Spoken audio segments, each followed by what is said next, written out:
বিরতির পর স্বাগত।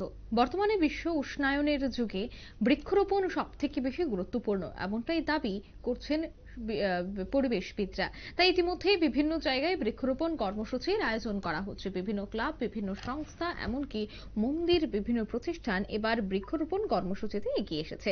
আজ দেখা গেছে আয়ুষ মিশনের এমপ্লয়ি অ্যাসোসিয়েশনের তরফ থেকে কৃষ্ণনগর মেহের কালীবাড়ি মন্দিরে একটি বৃক্ষরোপণ কর্মসূচির আয়োজন করা হয়, যেখানে মেয়র দীপক মজুমদার উপস্থিত ছিলেন অন্যান্য বিজেপির কার্যকর্তারা। অন্যদিকে আয়ুষ মিশনের এমপ্লয়িজ অ্যাসোসিয়েশনের সদস্যরাও আজকের এই কর্মসূচিতে অংশগ্রহণ করেছেন। আগামী দিনেও এই ধরনের বৃক্ষরোপণ কর্মসূচি, বিভিন্ন সামাজিক কর্মসূচিতে এগিয়ে থাকবেন আয়ুষ মিশনের এমপ্লয়িজ অ্যাসোসিয়েশন, এমনটাই জানাচ্ছেন সদস্যরা। কি বলছেন তারা, শোনাচ্ছি।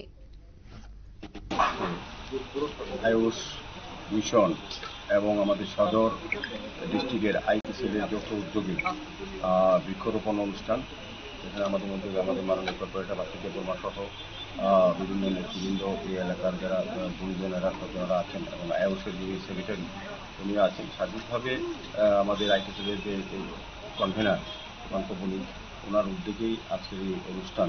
মেনলি হচ্ছে বৃক্ষরোপণ। আমরা জানি যে বৃক্ষ আমাদের জীবনে, গাছ আমাদের জীবনে অত্যন্ত প্রয়োজনীয় সমস্ত ক্ষেত্রে, এবং বিশেষ করে পরিবেশের ভারসাম্য রক্ষা করার ক্ষেত্রে গাছের একটা বিশেষ অবদান আছে। গাছ থেকে আমরা সেই অক্সিজেন গ্রহণ করতে পারি, সুস্থভাবে করতে পারি, এবং আগামী প্রজন্ম যাতে এই পৃথিবীতে ভালোভাবে থাকতে পারে তার উদ্দেশ্যে কিন্তু এই বৃক্ষরোপণ অনুষ্ঠান।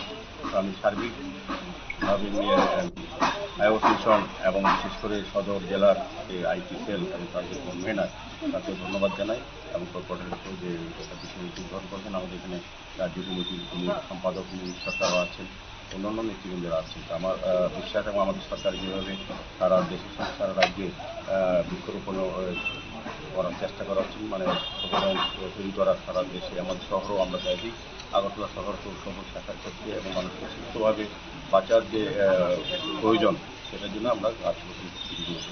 প্রধানমন্ত্রীর বার্তা অনুযায়ী আগরতলা পৌর নিগমের 51টাই ওয়ার্ড, শুধু ওয়ার্ড সরকারিভাবে না, আমরা তো আমাদের প্রধানমন্ত্রী বলেছেন বেসরকারিভাবে প্রত্যেকেই, মানে একজন নিজের এক মাকে নাম বলেছেন। অর্থ হচ্ছে আমরা যে গাছটা রোপণ করলাম সেটা যদি আমার নিজের মার নামে রোপণ করি, আমার বাড়িতে হোক, আমার রাস্তার পাড়ে হোক, কিংবা যে কোনো জায়গাতে হোক, সেটাকে মাকে যেভাবে শ্রদ্ধা করি, মাকে যেভাবে লালন পালন করি, মাকে যেভাবে আমরা দেখি, সেভাবেই গাছটাকে দেখা উচিত। সেই কারণেই গাছটার নাম এইভাবে প্রথমে আলোচনা করি সারা দেশবাসীর কাছে। আপনারা শুনলেন মেয়র দীপক মজুমদারের বক্তব্য। উৎসাহ এবং উদ্দীপনার মধ্য দিয়ে বৃক্ষরোপণ কর্মসূচি অনুষ্ঠিত হয়েছে এবং মেয়র জানাচ্ছেন যে এ ধরনের কর্মসূচি যেন আগামী দিনেও জারি থাকে, কেননা এই মুহূর্তে বৃক্ষরোপণ সব থেকে বেশি গুরুত্বপূর্ণ। পরিবেশকে বাঁচাতে গেলে বৃক্ষরোপণ করতে হবে, তাই প্রত্যেকে যেন এই বৃক্ষরোপণে এগিয়ে আসেন তার আহ্বান তিনি জানিয়েছেন। নিয়ে নিজের ছোট্ট একটি বিজ্ঞাপন বিরতি, সঙ্গে থাকুন।